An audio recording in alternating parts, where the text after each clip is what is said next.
Hey YouTube, it's New 2 and 1 coming to you with a video. Singing about nothing, but I'm singing a song because I'm gonna give you a video. I've got hair, I've got tutorials, I've got makeup too. It's me randomly singing about stuff and talking about stuff I know nothing about. It's New 2 and 1. It's New 2 and 1. I'm a cornball. Hey YouTube, it's New 2 and 1 coming to you because today is World AIDS Day. I think that this is really important because a lot of my subscribers are of African descent. A lot of my subscribers are female, and AIDS and HIV are on the rise with black females in America, and that is atrocious because we have the power over our own bodies to determine whether or not we stay safe. And I think that we as women need to learn how to care for ourselves and to respect our bodies in order to save our lives. And that's not only with going to the gym and the foods that we eat. That's not only with going to school or, getting a good job or running a household. That's also with protecting yourself sexually because STDs are no joke. And HIV is deadly. You can die from AIDS because here are some stats from worldaidsday.org.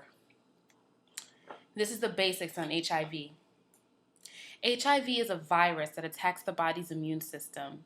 The body's immune system is the body's defense against diseases. HIV and AIDS are not the same. When you have HIV, you have the HIV virus in your body. HIV can lead to a drastic drop in your T cells that can cause AIDS, where a disease in which your immune system is so compromised and weak that it can no longer defend against other diseases with which your body could normally cope, such as pneumonia, bronchitis, the common cold. All of these things can wreak havoc on your body once you have AIDS, and without proper medication, you can die very suddenly. HIV can be passed on through infected blood, semen, vaginal fluids, or breast milk. And the most common ways that HIV is passed on are sex without a condom with someone living with HIV, sharing infected needles, syringes, or other injecting drug equipment, from an HIV positive mother to her child during pregnancy, childbirth, or breastfeeding. But with effective treatment and care, the risk of transmission can be greatly reduced. There is no cure for HIV. Although the medical community is trying to make strides in order to find a cure, there is no cure. Uh, there's only medication that can help to reduce the symptoms and increase your T cell count and try to prolong your life. But there's nothing to cure HIV or AIDS. So what do? You protect yourself from it and you keep yourself from getting it. As far as AIDS and HIV, as far as HIV as a sexually transmitted disease, the way that you protect yourself is through condoms or having no sex at all. Abstinence is the only sure way to keep yourself from getting HIV from sexual contact. If you're not having sexual contact, you can't get HIV from sexual contact. But if you're going to have sexual contact, always use a condom. Always use a condom. And using a condom isn't the only thing. You have to get tested. Okay? So it's not just using a condom, it's also getting tested. Because at some point in time, whether or not you're married or you're in a long-term relationship, people stop using condoms. If people use condoms, then HIV would not be on the rise amongst black women. So you have to get yourself tested and you have to know your status. The sooner you know your status, the better you'll be able to combat the disease if you do contract it.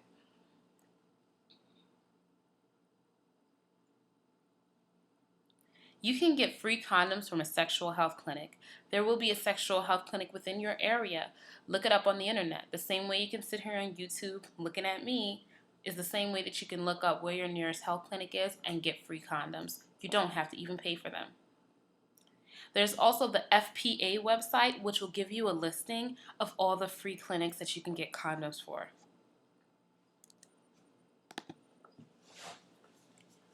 Lastly, my brother is gay, and we're very open, and he's younger than me, but we share a lot of things with each other. And I always know his partners, his boyfriends, his just friends. He's a young guy, so he doesn't believe in having a steady boyfriend. But he's also very self-aware and very safe, and he believes in testing and protection. At one point in time, my brother was dating a guy that was HIV positive. And the depression that, he found out he was HIV positive after he had been dating my brother. My brother and him had no type of sexual contact, but they were going on dates, put it that way. After my brother found out that he was HIV positive, he didn't end the relationship because of his status, because he figured, okay, this won't be a sexual relationship, it will be a friendship. They ended the relationship because of how depressed the guy was. And my brother just figured, you know what, we're just going to have to be friends, because HIV doesn't just affect you physically, it affects you mentally.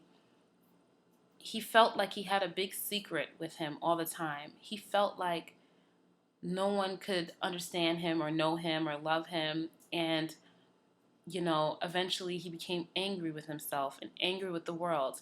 And if you have HIV, don't be angry with yourself. This. And if you know someone with HIV or heard of someone with HIV, don't judge them, because there are so many times, if you just think about the times, if you're sexually active, that you have not used protection, or that your protection has failed in some way. Because for every unplanned pregnancy, that was a potential to get HIV. For every time that you had to take the morning after pill, that was a potential for HIV. And I'm really speaking to women on this. We, as women, need to protect ourselves. Just because you're in a long-term and committed relationship does not mean that you don't stand a risk for HIV infection, excuse me. So if you're in a long-term relationship and you're not using protection, you should be getting yourself tested. The same goes for men. If you're in a long-term committed relationship with a woman, you should still be getting yourself tested regularly. There's now the rapid test for HIV that returns results much sooner than the 3 months that it used to be when the HIV test first came out. Protect yourself. Love yourself. Take care of yourself. And if you know somebody who's infected with HIV or AIDS, make sure that you love them, protect them, and take care of them as well. Let them know that you support them. Let them know that you care about them, because not only are they dealing with a compromised immune system, they're also dealing with compromised social status and the potential for losing their job, or not being able to travel to other countries, or being treated like second-class citizens because they've contracted a disease. HIV is not on the decline, unfortunately. And a lot of people know what HIV is, and they've heard the term HIV, but they do nothing to protect themselves, as though it does not exist. HIV is here, HIV is present, and HIV is killing people in our community. So love yourself and take care of yourself. So if you're not going to abstain, then protect yourself. And you can't protect yourself unless you test yourself.